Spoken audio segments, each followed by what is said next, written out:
preguntar a la presidenta sobre estos 4,5 millones de pobres. Buenas noches, presidenta, ¿cómo le va?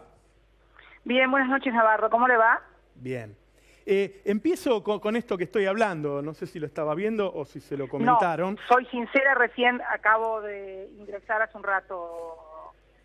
Cuénteme algo, por favor. Y lo que estamos mostrando es datos del Instituto Gino Germani, de CEPA y de la Universidad Católica Argentina.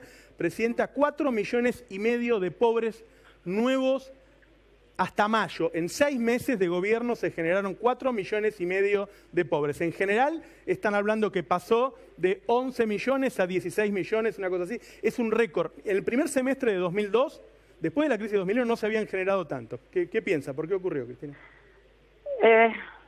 Bueno, mire, en principio resulta difícil y me resulta extraño hablar después de casi 7 meses de haber terminado mi mandato. Y siempre es difícil hablar, ¿no?, de las políticas del gobierno que lo sucedió a uno.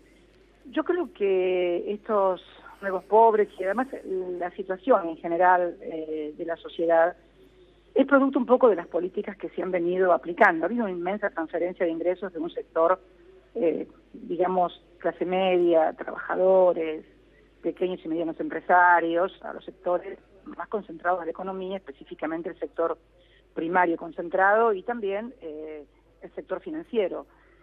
Es muy difícil que no se tengan estos resultados a partir de políticas donde, hubo un ajuste brutal e innecesario, a mi criterio, de tarifas, donde además se desfinanció al Estado con la eliminación de retenciones y además con el impacto que tuvo la eliminación de retenciones en determinadas cadenas productivas, como la cadena cárnica, como la cadena porcina, avícola, los tanderos. Es una cosa que en alguna oportunidad yo le había hablado con el actual presidente cuando él era jefe de gobierno de la ciudad y luego de las elecciones del 2013 me pidió una audiencia, me vino a ver y charló conmigo estas cosas y me planteaba que si yo quería pasar la historia tenía que adoptar estas políticas de, por ejemplo, reducir un 5% de las retenciones a la soja, eliminar las retenciones de la carne, del trigo, del maíz. Y yo le decía que en realidad creía que ese desfinanciamiento del Estado no solamente iba a impactar también en los ingresos y recursos del Estado, sino que también iba a impactar en determinados sectores de la producción, ¿no? Y la producción primaria también, como es el caso de tambos, es el caso de porcinos, el caso de avícolas.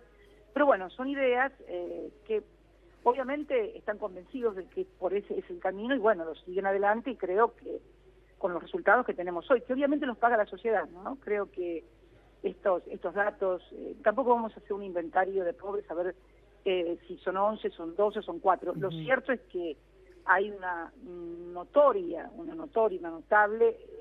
nivel bajo, ha bajado el nivel de calidad de vida de la sociedad de los argentinos. Las facturas, imposibles. En la Patagonia, por ejemplo, estamos esperando todavía las facturas de gas, no llegaron, pero estamos hablando de que aquí en provincia de Buenos Aires, gente que por allí pagaba 800 pesos de factura de gas, se fue a 7.000 pesos y gana 14.000 de salario. Entonces, realmente es muy impactante. Es una pena. A mí realmente, yo no voy a hacer lo que hicieron conmigo cuando fui gobierno, que cuando había dificultades era como que se exacerbaba y se ponían contentos porque si le iba mal al gobierno se daban cuenta que le iba mal a la gente. La verdad que yo no quiero que le vaya mal al gobierno, sinceramente, porque no quiero que le vaya mal a la gente. Hemos puesto mucho en estos años los argentinos. Fueron 12 años y medio muy fuertes en los cuales recibimos un país descapitalizado, endeudado. Yo quiero que recordemos por un instante lo que era la Argentina en el año 2003, ¿no? El nivel de descapitalización, el nivel de endeudamiento, el nivel de desocupación, el nivel de pobreza, de indigencia. Y con todas las dificultades y con todos los aciertos y errores, entregamos un país capitalizado, entregamos un país con aerolíneas argentinas, con YPF, con aguas argentinas, con los recursos de los trabajadores administrados nuevamente por el Estado a través del ANSES, con un nivel de endeudamiento del más bajo que se recuerda en toda la historia. Entregamos un país capitalizado y sin deuda prácticamente. Entonces, ver esto a mí sinceramente me da mucha tristeza entristece, mucha pena. Y no creo que nadie lo haga de maldad. A ver, eso también quiero ser claro, eso no es una cuestión de malos y buenos. Cuestión que tiene que ver más con la ideología. Piensa que a nosotros nos acusaban de ser muy ideologistas y muy dogmáticos. Me parece que también hay una gran carga de dogmatismo y de ideologicismo también en algunos sectores que, bueno, adhieren al libre mercado y que, bueno, que el Estado tiene que retirarse y cobrar la menor cantidad de impuestos posible a los que más tienen, porque si los que más tienen no pagan impuestos, lo van a derramar en inversiones. Y la verdad que en economía, Navarro, usted sabe que la ley de gravedad se aplica. Usted sabe que en física la ley de gravedad implica que si usted tiene una cosa de arriba para abajo, indefectiblemente cae y llega al piso, llega abajo. En economía es exactamente al revés. Todo lo que usted pone únicamente arriba, en lo más alto de la pirámide, no derrama. Pero no derrama porque los de la parte superior de la pirámide sean malos, sino porque no tienen capacidad de gasto y de consumo para la gran cantidad de riqueza que concentran y por lo tanto no la pueden bajar. En cambio, en economía sí, si uno pone plata abajo, en la base de la pirámide, como los que están en la base de la pirámide, tienen que consumir porque los ingresos le dan para comida, para gastos de vestimenta, tienen que consumir. Necesariamente todo el recurso que usted pone abajo sube en la economía, que es lo que siempre no se entendió nuestro modelo en cuanto a que incentivábamos el consumo. El otro día escuchaba a alguien que decía que era imposible sostener el nivel de consumo. 12 años y medio se sostuvo el nivel de consumo, con todas las restricciones que además implica también un proceso de reindustrialización que por supuesto trae estrangulamientos en el sector externo, en la demanda de dólares, que sí también tiene que ver por allí con el mejoramiento en las clases medias, en los pequeños y medianos empresarios. Luego también hay una presión sobre el tipo de cambio, pero bueno, son problemas más complejos. Presidenta, ¿qué puede hacer la oposición? ¿Qué puede hacer usted en particular para terciar en esta política del gobierno que tiene una minoría? Digo, si la oposición, mucha gente está preguntándose, bueno, ¿va a volver Cristina? ¿Va a ponerse al frente de la oposición? ¿Va a tratar de frenar este drenaje? No. Yo lo que creo, sinceramente, creo que hay un rol que tiene que cumplir la oposición en el Parlamento. Me parece que estamos en una democracia, me parece que es un gobierno que tiene que durar 4 años, y me parece que este es un gobierno que tiene que tener una oposición que cumpla el rol de la oposición, que no significa obstruir como nos hicieron a nosotros. Nosotros siempre tuvimos un rol de obstrucción absoluta durante los 12 años y medio de gestión. Yo quiero recordarle aquellas elecciones del año 2009 que perdimos y que se conformó. ¿Se acuerda del Grupo A? Parece que estuviéramos hablando de hace 2 siglos más o menos, ¿no? Pero aquel Grupo A que, bueno, que nos impidió, no tuvimos presupuesto. Creo que en el 2010, año del Bicentenario, si mal no recuerdo, no tuvimos presupuesto, o el 2011, no recuerdo exactamente cuál fue de los dos, pero no tuvimos presupuesto porque no nos apararon ni siquiera el presupuesto. ¿Y ahora no hay oposición? ¿No? ¿Usted dice que está faltando oposición? Yo creo que están faltando ideas. Creo que están faltando ideas fundamentalmente, porque me parece que no es un problema de si falta oposición, me parece que hay que plantear ideas que sean alternativas y que puedan persuadir al conjunto de la sociedad, fundamentalmente también al gobierno, de que el rumbo no es el acertado porque no son acertados los resultados, no son buenos los resultados. Entonces me parece que no es una cuestión de oposición, me parece que es una cuestión de que está faltando una idea de cómo plantear una alternativa a una política que de nuevo no tiene nada, porque yo cuando por ahí alguien me plantea esto es nuevo, esto que está pasando en Argentina no es nuevo, estas políticas han sido ya aplicadas en el país y con un resultado también malo. Le hablo de una Argentina para muy pocos, una Argentina donde se concentra en el sector exportador, que hoy también yo creo que va a tener dificultades porque ya el tipo de cambio no está acorde con los costos de los insumos internos, con lo cual también va a haber desfasaje. No quiero entrar en demasiados tecnicismos económicos porque me parece que no es lo que usted seguramente quiere. A ver, pero usted vino acá por una notificación con Bonadío. La gente se pregunta si se va a quedar ahora, si va a cumplir ese rol. No vine por una notificación por Bonadío porque está apelada. Hemos apelado, pero ¿y entonces? Porque además, a ver, también Navarro, tengo vida personal. Yo tengo una hija que vive acá en Buenos Aires. Que además cumple 26 años el próximo miércoles, tengo una nieta, tengo también que venir por cuestiones obviamente políticas, hablar con dirigentes, con compañeros, y fundamentalmente quería también tener una impresión de primerísima mano de de lo social. A mí me interesa mucho hablar con la gente, ver la cara de la gente, palpar la temperatura de la calle en el sentido, pero no digamos, a ver si está con menos bronca, sino yo veo a la gente triste. Eso me pareció por lo menos una primera percepción, ¿no?, que uno observa, y lo que le llega también de comentarios de muchos compatriotas, que son compañeros de partido o no son compañeros del espacio político, pero hay una percepción de que las cosas no están bien y no están funcionando bien. Y la verdad que no me pone contenta, al contrario, me pone un poco triste. ¿Sabe por qué? Porque pusimos mucho en estos 12 años y medio, pero muchísimo. A mí se me fue mi compañero en estos 12 años y medio además. Y la verdad que uno pensaba, más allá de que tenía la percepción de que podían revertirse algunas cosas, porque tenían ideas diferentes y demás, la verdad que no pensé que el deterioro fuera de esta manera y tan rápido y de tanto impacto sobre la calidad de vida de la gente, ¿no? El tarifazo, por ejemplo, ha sido monstruoso y realmente con un impacto no solamente en los ciudadanos en los usuarios residenciales, por así decirlo, en un trabajador, en un consumidor, sino también en pequeñas y medianas empresas, en los comercios, que no pueden hacer frente a los gastos de luz, de gas, de agua, en fin. Creo que son cuestiones que el gobierno debería replantearse, debería reverlas, porque me parece que a nadie quiere que le vaya mal, porque en definitiva nunca a los dirigentes políticos nunca les va mal, en definitiva. A la que le termina siempre yendo mal es a la sociedad, es a la gente, y sobre todo a los sectores más abajo, y en este caso también a los sectores medios, porque los sectores medios también que tuvieron un auge muy importante. Mucha gente dejó de ser, inclusive se transformó en clase media o media alta a partir de la gran movilidad social. Yo sí lo estaba escuchando recién en las últimas intervenciones suyas cuando hablaba del índice de Gini, por ejemplo, ¿no? De cómo modificamos nosotros el índice de Gini, que es el que mide la desigualdad y que es uno de los índices más difíciles de mover en economía porque es muy rígido,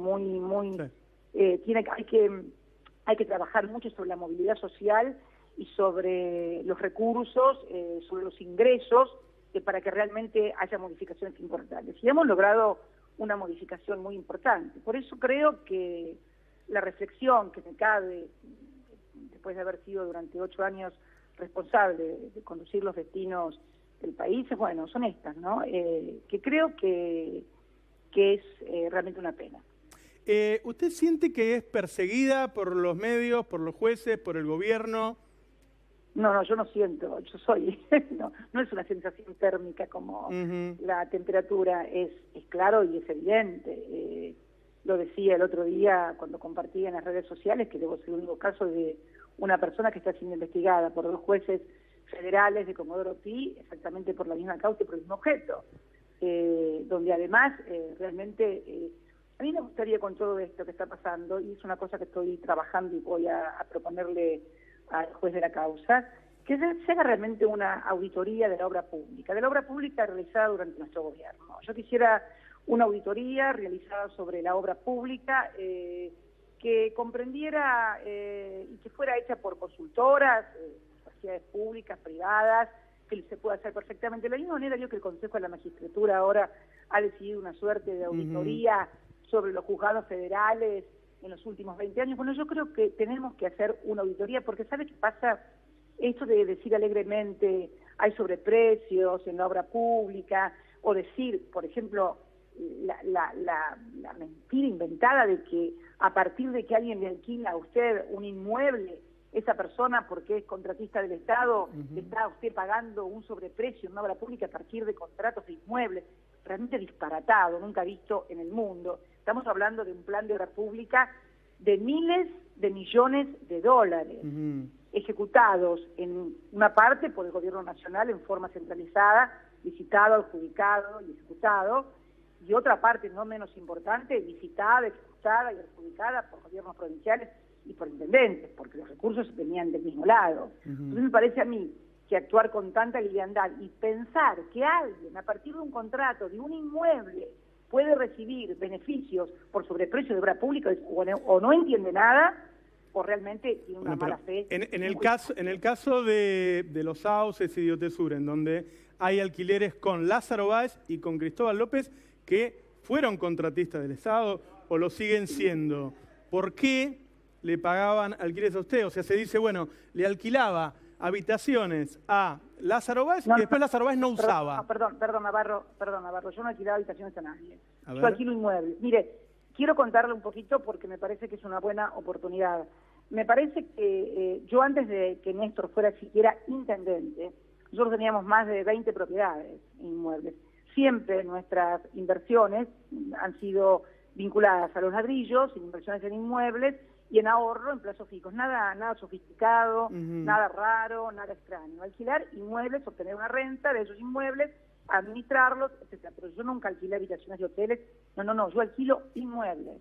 Perdón. Es como, a ver, ¿qué me dice usted, por ejemplo, de que el presidente le está alquilando su casa al titular de la AFI, por ejemplo, Abras, que maneja fondos reservados? ¿Podemos decir que con los fondos reservados Abras le paga el alquiler al ingeniero Macri? No, me parecería una enormidad. Por ahí alguien lo puede pensar, pero me parece que no. Entonces, a ver si entiendo. Usted lo que dice es que usted le alquilaba el hotel a Lázaro Báez y después él que haga lo que quiera. El inmueble. Nosotros alquilamos el inmueble. Esto es, a ver si nos ponemos de acuerdo, el inmueble. Pero además, me parece absurdo que cuando hablamos de contratos millonarios de la obra pública, precisamente que únicamente tendría actos de corrupción con dos contratistas que además no son de los más importantes de la obra pública que decidíamos, me parece realmente que debería actuarse con mayor prudencia y además, ¿sabe qué? Comparar, en definitiva, eso que uno alquila, los valores, realmente con los montos de los contratos de la obra pública, que no tienen ningún punto de contacto, es casi irrisorio, es ridículo. Además también, lo que le alquila es muy simple, un juez puede pedir oficio de cuánto vale tal departamento, cuánto es el alquiler de tal inmueble, punto. Pero realmente alguien sensatamente puede pensar que en un monto de plan de obra pública multimillonario en dólares, alguien va a hacer maniobras de corrupción a través de alquileres de 1, 2 o 3 inmuebles, que además son cifras absolutamente irrisorias. Usted dice que si fuera un retorno no tiene relación con los miles de millones. Pero por favor, Navarro. Y en el caso de... Aparte sería el único caso en la historia, en donde alguien alquila sus propios inmuebles con los cuales pago, porque yo sobre esos alquileres pago ingresos brutos, pago impuesto a las ganancias, pago impuesto a los sellos, porque son contratos que van sellados. Sería realmente un caso de corrupción muy particular, único en la historia, digno de ser insertado en algún manual. Y en el caso de Cristóbal López... Que no tiene ningún punto de relación con la envergadura, el volumen de la obra pública, pero además, si uno compara a estos contratistas en el ranking de los primeros 60 contratistas de obra pública a nivel nacional, bueno, no son los principales. Bueno, pero en el caso de Lázaro Báez sí es el más importante en Santa Cruz. Me parece a mí, sí, bueno, como serán otros en otras provincias, porque también le estoy diciendo que se descentralizaba la obra pública en las provincias.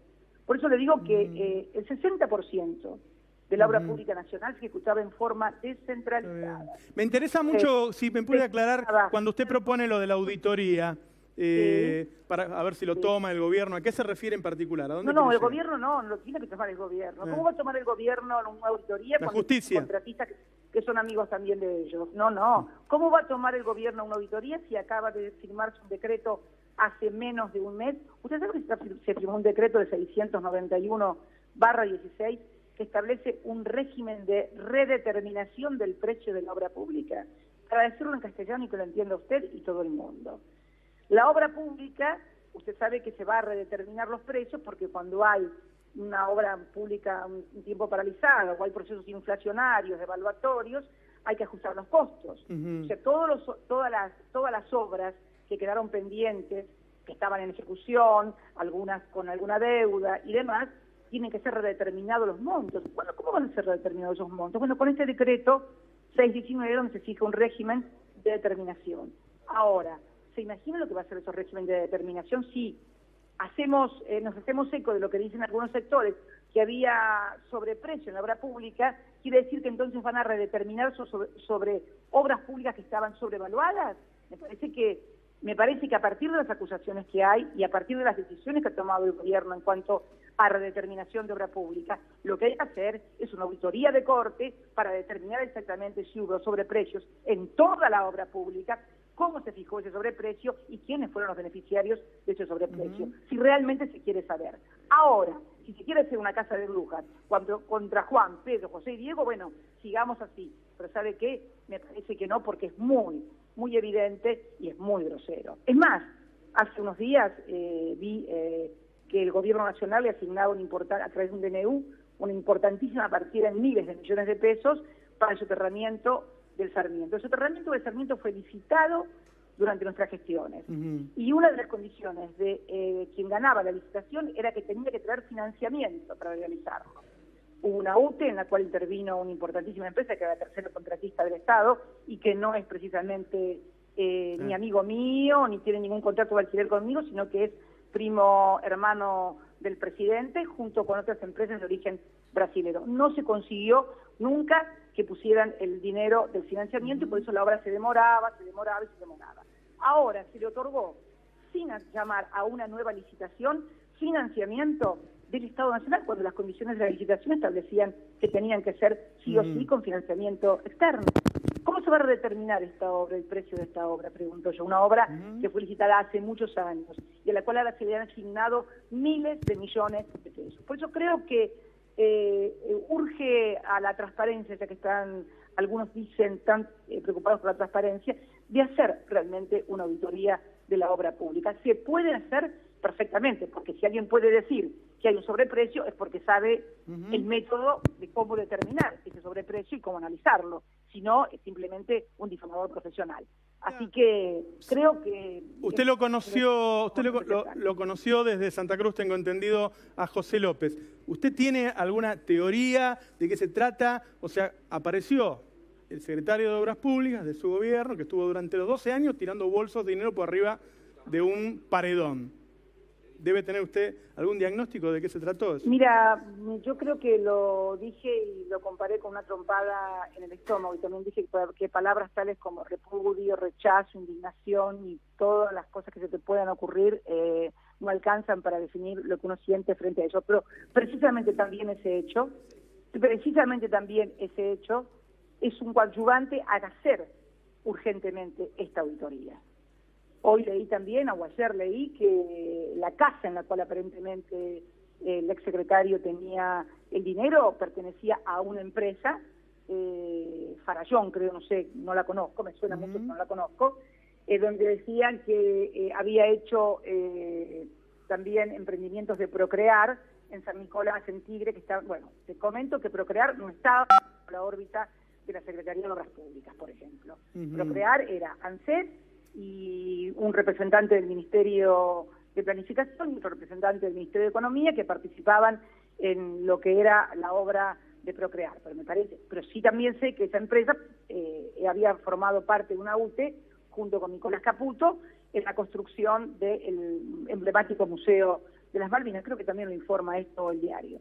Me parece que todas estas cosas ameritan que haya una claridad absoluta sobre qué pasó exactamente y que podamos determinar las cosas, porque si no, esto de señalar a Juan, Pedro, José, a mí no, y disculpame que el José sea parecido a José López, pero me parece definitivamente que lo que hay que hacer es una auditoría y no es una cuestión de que se puede, sino que se debe hacer, para dejar claramente establecido qué fue lo que pasó y si realmente hubo sobreprecios en la obra pública y las cosas que dicen. Porque también te digo que al cabo de estos 12 años y medio logramos recuperar Aerolíneas Argentinas, los ferrocarriles, logramos recuperar YPF, los recursos de los trabajadores, nos desendeudamos en términos de capitalización del país, en términos de dar patrimonio al país, no sacarle patrimonio al país, como alguien había repetido el otro día,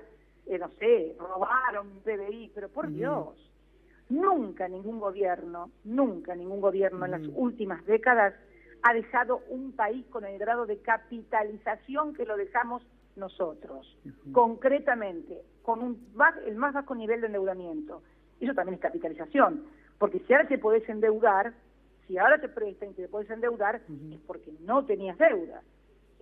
Lo dejamos con YPF, una de las 2.000 empresas más grandes del mundo, Navarro, que antes nos habían desapoderado de ese patrimonio. Lo volvimos a recuperar y lo pusimos en funcionamiento. Aguas Argentinas, esa que hoy le está cobrando facturas de no sé cuánto a la gente, bueno, la recuperamos, hicimos las obras de saneamiento y de cloacas y de conexión de agua más importantes de las que se tenga en memoria en las últimas décadas. Además recuperamos nada más ni nada menos que los recursos de los trabajadores, la administración de las AFJP, que se habían llevado $12.000 millones de comisiones, lo que nos permitió hacer la asignación universal por hijo, el Procrear, el Plan Progresar y además mejorar las jubilaciones. Las jubilaciones que estaban, cuando nosotros empezamos, Navarro, eran de 200 pesos y hacía 16 años que estaban congeladas. A los jubilados nadie se aumentaba un peso. Hicimos una gente que no cobraba y que no iba a cobrar nunca porque se había caído el aparato productivo o porque no le habían hecho los aportes. Incluimos a millones, la mitad prácticamente de los que hoy cobran una pensión, una jubilación, es por las moratorias previsionales, que contribuyeron también a generar recursos para alimentar el CIPA, que es lo que yo te decía, el consumo, el gente que gaste y que mueva la rueda económica. Dejamos un país con un gran capital, con sindicatos que, más allá de las críticas, más allá de las diferencias, más allá de las huelgas que nos hicieron por ganancias, siempre pudieron arreglar paritarias por encima de la inflación, muy por encima de la inflación. Hoy todos han cerrado las paritarias, todos los gremios han cerrado las paritarias muy, pero muy por debajo de la inflación. No solamente en términos nominales, sino además lo hicieron en cuotas, algunos van hasta enero del año que viene, cuando además han tenido unos tarifazos brutales los trabajadores, las empresas, la clase media, etcétera. O sea, a ver, yo puedo tener todo el aparato mediático a mi favor, puedo tener todos los jueces persiguiendo y estigmatizando como si perteneciera al gobierno que tuvo la responsabilidad de conducir el país de 2013 a 2015, haya venido únicamente a cometer delitos. Parece ser que el único acto lícito, limpio y transparente que tuvo este gobierno del 2003 al 2015 fue haber aprobado la fusión de Cablevisión y Multicanal. Salvo eso, que no está cuestionado por supuesto por nadie, mucho menos por el monopolio, todo lo demás se hizo mal. La verdad que bueno, ya te digo, podés tener fueros mediáticos, podés tener fueros judiciales, pero hay una realidad económica y social que a mí me apena, que no me pone contenta, al contrario, y que creo que el gobierno debería prestarle atención y que creo que la oposición debería prestarle atención. No en términos de oponerme, en términos de alternativa frente a los problemas concretos que tiene la gente. La gente no va a poder pagar la luz ni el gas. Me decían el otro día en Mercedes, un muchacho, 14.000 pesos, él y la mujer un poco más, le llegó una factura, pagaba 800 pesos de luz, de gas, y le llegó una factura de 7.300 pesos. No te puede llevar la factura de luz o de gas la mitad de tu salario. Porque aún cuando yo soy una liberal absoluta y te diga que el salario es uno de los precios de la economía, bueno, si la factura de gas me sale la mitad de mi salario, estamos ante dos problemas. O la factura el precio del gas es muy alto, o el precio de mi salario es muy bajo. Pero está claro que nadie puede vivir para que el 50% de su salario se le vaya en una factura de gas y de luz. Ahora, los medios lo que están diciendo es que todo esto que está ocurriendo ahora es un sinceramiento de lo anterior y que la culpa tiene que ver con su gestión. Digo, ¿usted piensa que al tener todos los canales del mismo lado prácticamente, todos los diarios, todas las radios, se convence a un pueblo de que es así? Mirá, me parece que si nuestro gobierno hubiera sido un gobierno de 1, de 2 años, de 3 años, pero 12 años y medio de ficción y fantasía, es muy difícil. Y tuvimos momentos de serias dificultades políticas. Yo recuerdo el conflicto rural, el conflicto con las patronales rurales del 2008, que nos puso prácticamente al borde una acción destituyente, con caminos cortados, con rutas tomadas, etcétera, etcétera. La crisis terrible del 2008, que también nos impactó muchísimo en el 2009. El déficit, que finalmente habían creado con contabilidad creativa, es decir, fue del 1.9 reconocido por los propios organismos oficiales. Una cosa absolutamente manejable, porque no puedes, yo creo que fue una suerte de crisis inducida o provocada. No sé si porque alguno cree que a partir de la teoría del shock puede aplicar las ideas que le quería comentar, o realmente porque estaban convencidos de que había que hacer estas cosas para corregir no sé qué rumbo. Bueno, sí, tenían todo el derecho a creer que había que corregir el rumbo. Ahora, me parece que no lo están haciendo en la dirección, por lo menos, que beneficie a la mayor cantidad de gente posible. No estamos hablando ya solamente de los sectores informales de la economía, de los sectores asalariados, de las clases medias. Estamos hablando de los pequeños y medianos empresarios, que tampoco pueden hacer frente al pago de los servicios, o que ya están también con una fuerte competencia en materia de importación de productos.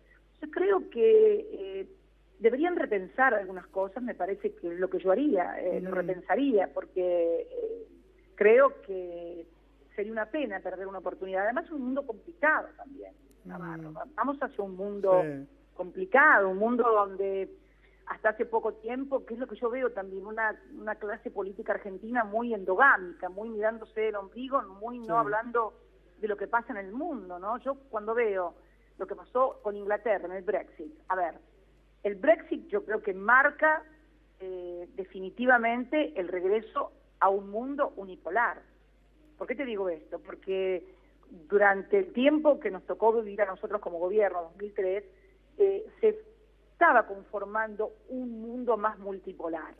Después de la caída del muro de Berlín, donde evidentemente había quedado un mundo unipolar, como Estados Unidos como único eje, el paso del tiempo fue creando nuevas realidades. Surgió la Unión Europea, acá en la región comenzó luego con mucha fuerza a fines del siglo XX, comenzó muy fuerte Mercosur, UNASUR, la CELAC, los BRICS, surgieron los BRICS también como las economías más fuertes, emergentes, donde Brasil tenía un lugar preponderante, obviamente en ese lugar, y nos representaba en la región. Yo siempre le decía a Lula que él tenía que hacer fuerza para que ingresara a Argentina y fuera BRICSA, porque iba a ser más fuerte de esta manera Brasil, también Argentina y también la región. Y vos estás viendo hoy que en realidad el Brexit, más allá de las declaraciones que podía tener Estados Unidos a favor, que dudo que sean honestas, ¿no? A favor de que el Reino Unido permaneciera en la Unión Europea. Lo cierto es que hay un debilitamiento absoluto de la Unión Europea, hay un debilitamiento absoluto del Mercosur, el BRICS está golpeado la situación de Brasil, algunos inconvenientes que han tenido algunas economías. Entonces, me parece que estamos volviendo a un mundo unipolar, y eso parece que no es bueno, ni siquiera es bueno para quien aparentemente resulta beneficiario, en este caso Estados Unidos. Siempre la concentración excesiva de poder termina siendo mala, definitivamente. Yo creo que la multipolaridad no era una cuestión únicamente de democracia, sino también de seguridad y de distribución de riesgos, ¿no? Me parece, bueno, creo que también tenemos que mirar este mundo como va a venir, ¿no? Porque, te vuelvo a repetir, se está conformando un nuevo perfil de un mundo al que creíamos que habíamos llegado con el mundo multipolar a una modificación. Hoy mismo la seguridad, hoy mismo explotó en Irak y volaron 160 personas por los aires, y también hubo un atentado, creo, cerca del Estadio de Francia. O sea, por allí algunas cosas que uno ha dicho en los organismos internacionales, no sé, en un G20 de San Petersburgo, en un Consejo de Seguridad de Naciones Unidas, tal vez no le hayan gustado a los oídos de alguna gran potencia, pero esto de matar al mensajero, de enojarse con el mensajero cuando uno ve lo que está pasando y tiene una percepción. Yo me acuerdo de la percepción que tuve de la primavera árabe, donde todos planteaban que la primavera árabe había llegado y que entonces iban a terminar esas culturas de extrema religión o de los estados, digamos, teocráticos, etcétera, etcétera, y resulta ser que la revolución o la primavera árabe resultó finalmente terrible, fiasco. Mira lo que está pasando con el ISIS, esos grupos terroristas. Entonces, me parece a mí que hay que tener una mirada sobre todo eso y decir a todo que sí.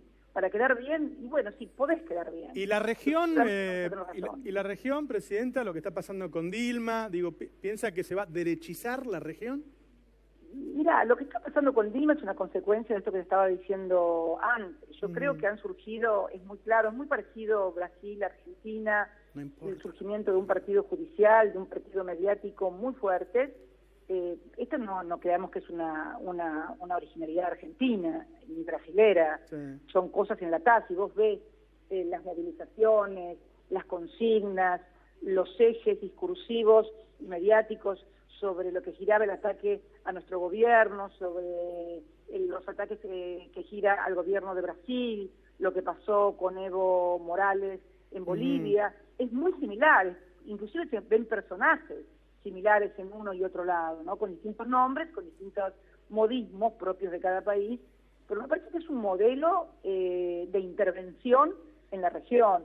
Es un modelo de intervención que tiene que ver, a mi criterio, mi interpretación, con que tal vez el hecho de que hayamos abierto nuestras economías a otras latitudes, no sé, a la República Popular China o a la Federación Rusa, en una región que normalmente se consideró como un reservorio cuasi propio de energía, acuífero, de materias primas y alimentos, fue visto por algunos como una suerte, digamos, de desafío muy grande, sobre todo para aquellas potencias que piensan no en las próximas elecciones parlamentarias, sino cómo va a estar su país en los próximos 60 años, que está muy bien que sea así, porque yo creo que todo país debería tener una concepción estratégica de verse no quién va a ser el próximo gobierno, o quién va a ganar la próxima parlamentaria, o quién va a ser el próximo gobernador o presidente, sino qué va a hacer del país en los próximos 10, 20, 30, 40 años. Bueno, hay gente en el mundo que piensa estas cosas. No son muchos.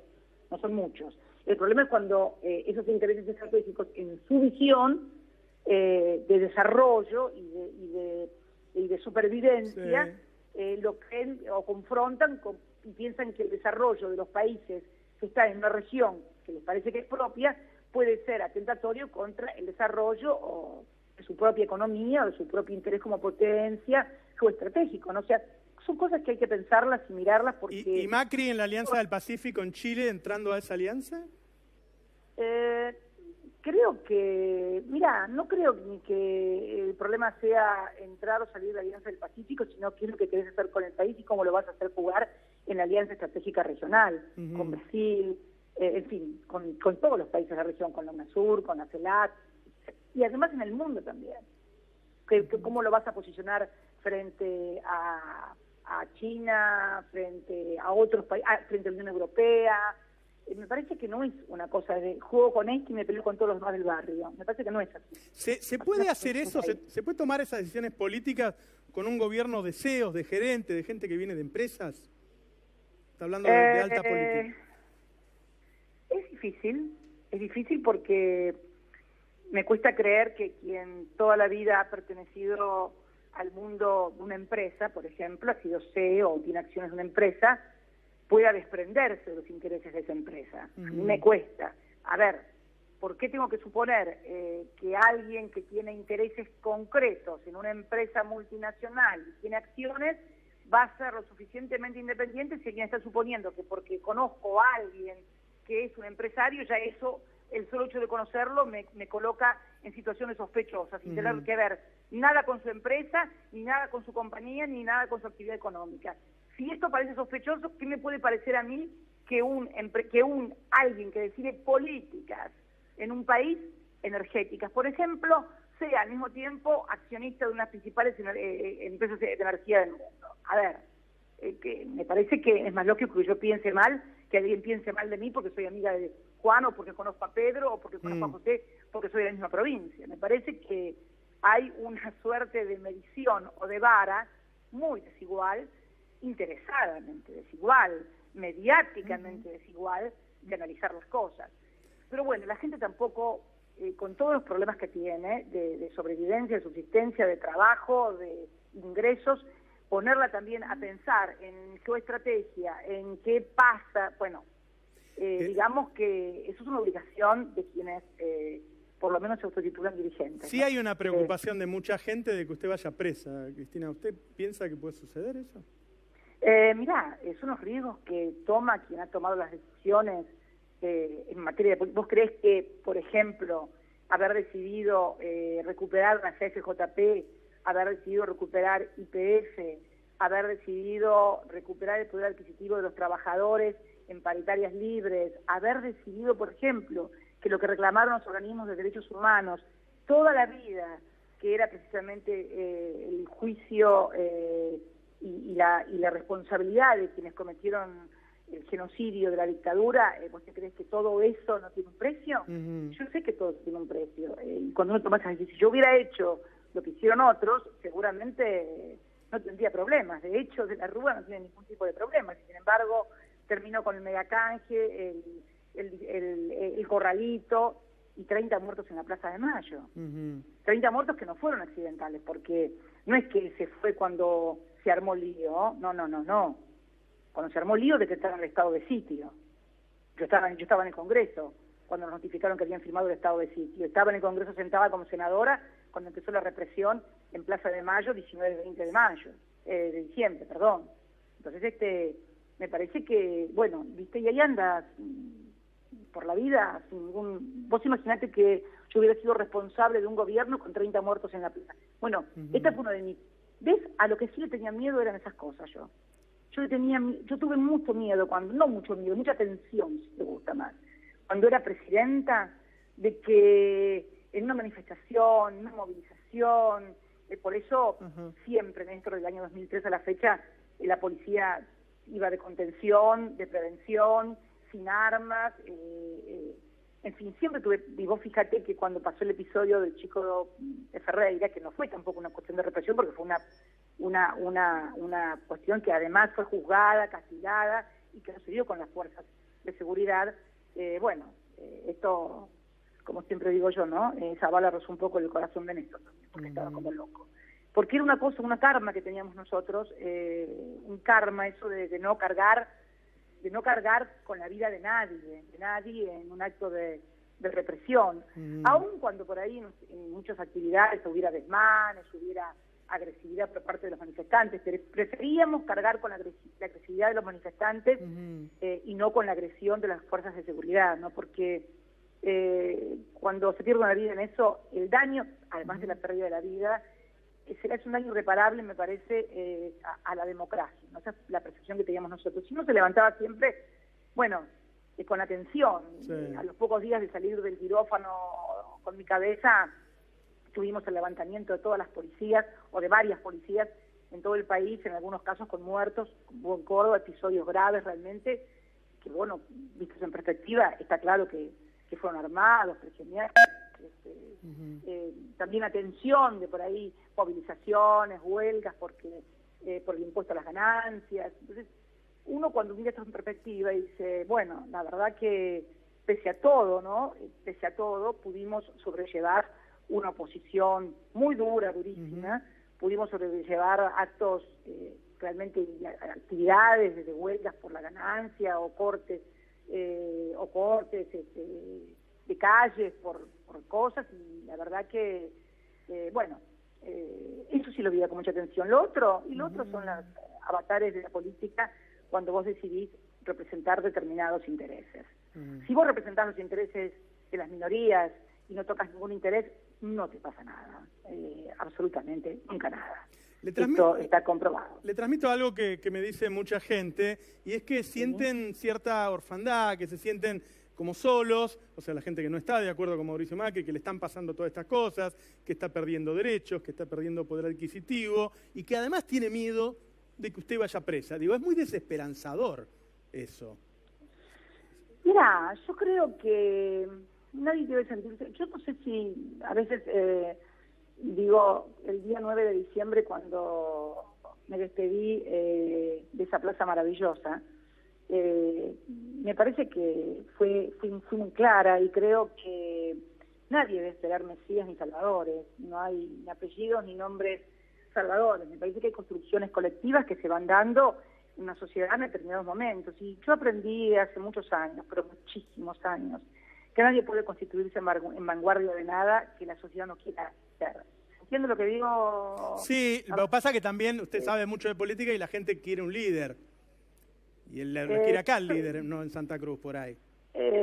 Yo creo, mire, yo creo sinceramente, bueno, estamos extendiéndonos demasiado y no era lo que habíamos acordado, pero no es que le escape al bulto, simplemente que creo que la construcción, las cosas no se dan en políticas porque uno las apure, las deje de apurar o vaya antes. Yo creo que son construcciones colectivas, son cosas que se van haciendo y fundamentalmente creo que es la sociedad la que debe empoderarse y hacer valer sus derechos. Esto es lo que por lo menos pienso yo. Mire, el otro día estaba leyendo, sin ir más lejos, que en Villa Gesell, por ejemplo, por dar un ejemplo puntual, no de grandes gestas emancipadoras, ni grandes cuestiones épicas, ni grandes... No, le estoy hablando de lo que pasó el otro día en Villa Gesell, cuando la comunidad decidió que no iba a pagar, por ejemplo, la factura del gas porque no la podían pagar.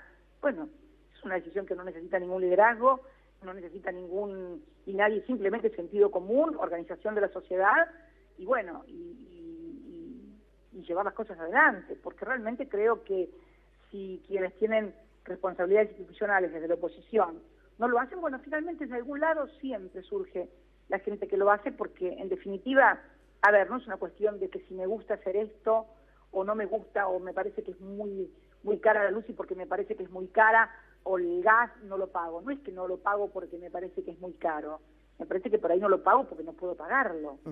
Son dos situaciones absolutamente diferentes.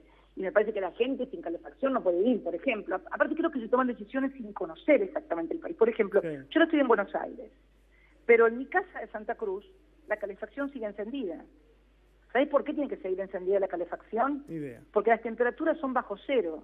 Y aunque vos no estés en tu casa, si no tenés la calefacción encendida, se te congelan las cañerías y se te revientan las cañerías en tu casa.